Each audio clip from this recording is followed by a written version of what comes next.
The main thing we decided that we would go for would be to create a whole new body of plays for young people from 5 to 18 or older, which actually had challenges within them, which were powerful, entertaining pieces of writing, which were well produced, which were at a standard that could be equal, the equal of anything else within the country, whether that was repertory theatre, television or whatsoever. And I think we set out to achieve that. And I think really within the first 5 years, by 1980, I think we achieved that. Supporting oppressed groupings, very much looking at sexism and racism. And people started saying, well, how come we, as an all-white company, are tackling racism?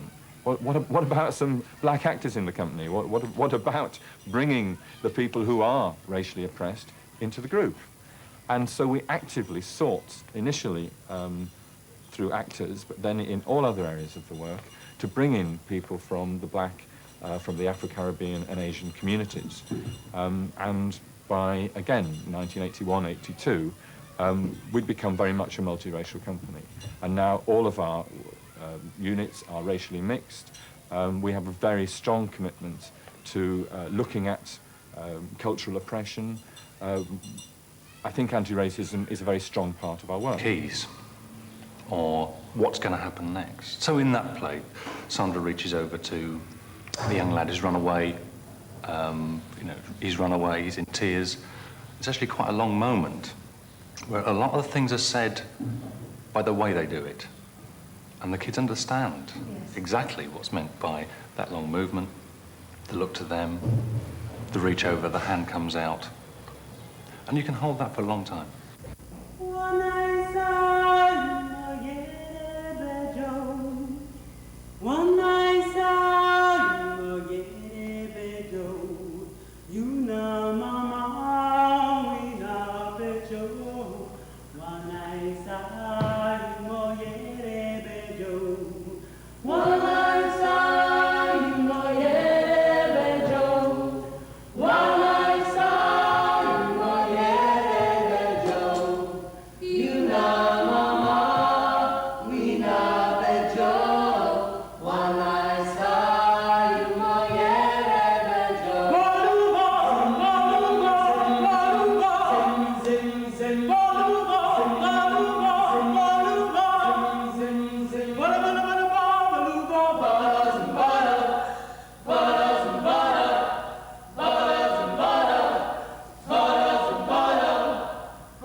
We do have people who are closer to their working class backgrounds. We do have people who are involved in the black community. We do have people who are actually fighting those grassroots fights and those struggles for change outside their work as well as within it.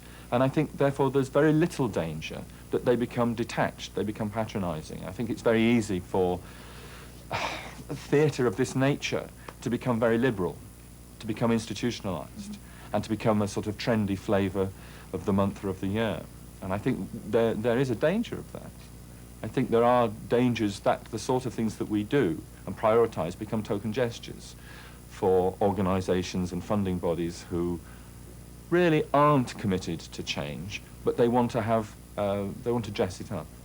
I think there's no doubt that, you know, supporting disabled people, supporting black people, supporting feminism, gay rights and so on, is often done now by various organisations as a token gesture to cover the deep innate resistance to change that they have. And I think that's very disturbing.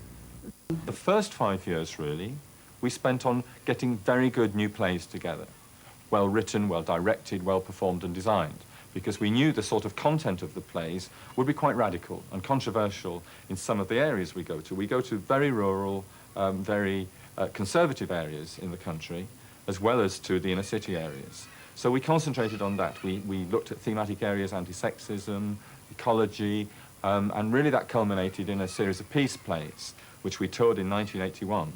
And these did become controversial, but they weren't controversial in the schools. They were very happily accepted in conservative areas, but we did have government interference at the end of that tour, and we did have to fight off a challenge that said that these plays were biased and political. And that challenge came from Norman Tebbit, who was a senior government minister at the time. And I think we fought off that challenge because it was clear that our work was thought out, that it wasn't biased, that it was well done, that it was entertaining, and that it was done in complete cooperation with parents and teachers. After 2 years, we created an equal wage policy, so everyone earns the same basic level of money. We introduced company meetings and decisions so that everyone could participate in the decisions about how the company's run, what plays we do, and so on. I think that then led to a sort of organic growth situation, where what actually started to happen was from within that process, the company itself started to generate needs and started to generate various demands. I mean, for instance, we started prioritising the role of women within the company, initially by writing strong parts for women, because there weren't a lot of strong parts for women in this area of theatre or any other area. That led to that happening, and the women in the company saying, well, how about women directors? How about women writers? And eventually, how about a women's company? So by 1982, 83, we'd started setting up a women's company. I think a lot of people misunderstand the sort of feminist thrust in that feminism is obviously being positive towards girls. It's not being negative towards boys. So if you're a feminist, I don't consider you're anti-male. I think you're pro-women, which is a very different thing. And I don't agree with you in that there's not positive role models, because, for instance, in the play that I've done, Getting Through, the boy in that, who is the main character, Kaz's best friend in the whole world, is a very positive role model for boys. He's a very imaginative, talkative, lively, interested, compassionate, sympathetic boy, and I deliberately wrote that so that I could think of a boy that would be my favourite. If I wanted to think of what sort of boy is my favourite boy, that would be... Good morning, class. Good morning, Mrs. Stein. And in today's lesson, we are going to learn all about the Wars of the Roses. Oh. Do I take that to be a sigh of delight, Wenda? Oh, it's Wilma, miss. Oh, very well then. Wanda, Wenda, whatever your name is. Oh, now, here comes someone who I know will enjoy the lesson. Sorry I'm late, miss. Oh, that's all right, Melvin.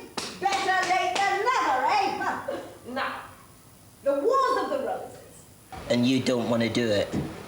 We'll say, well, Christ, he can do it. Why can't you? You know, we are sort of booster for the able-bodied people. Yeah, you know, fair enough, they can't do it. They can feel superior.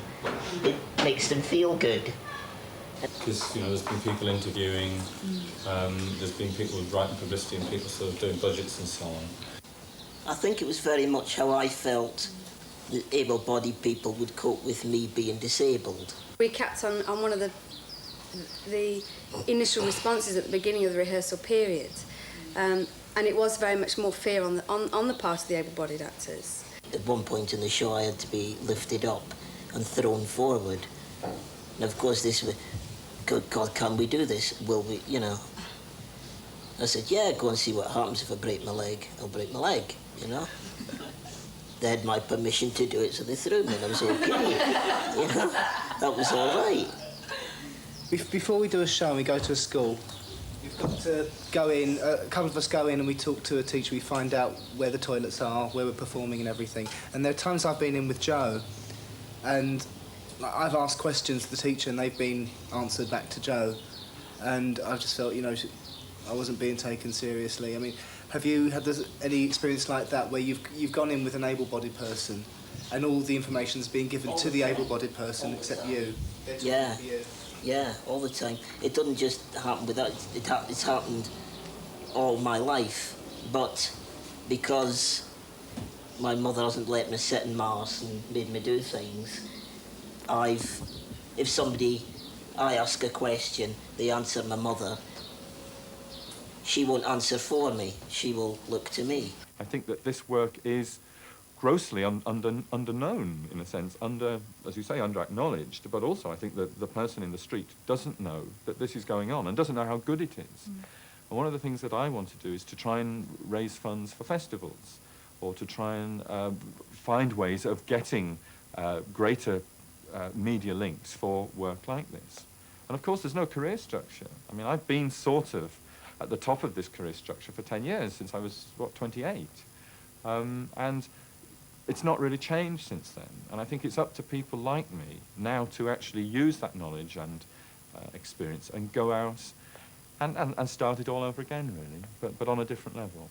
I think on a more public level, and on a level that actually shows how amazing some of this work is. I mean, it really is, to me, still quite unbelievable what we achieve and what other companies like ourselves achieve, given the constant pressure that's on us.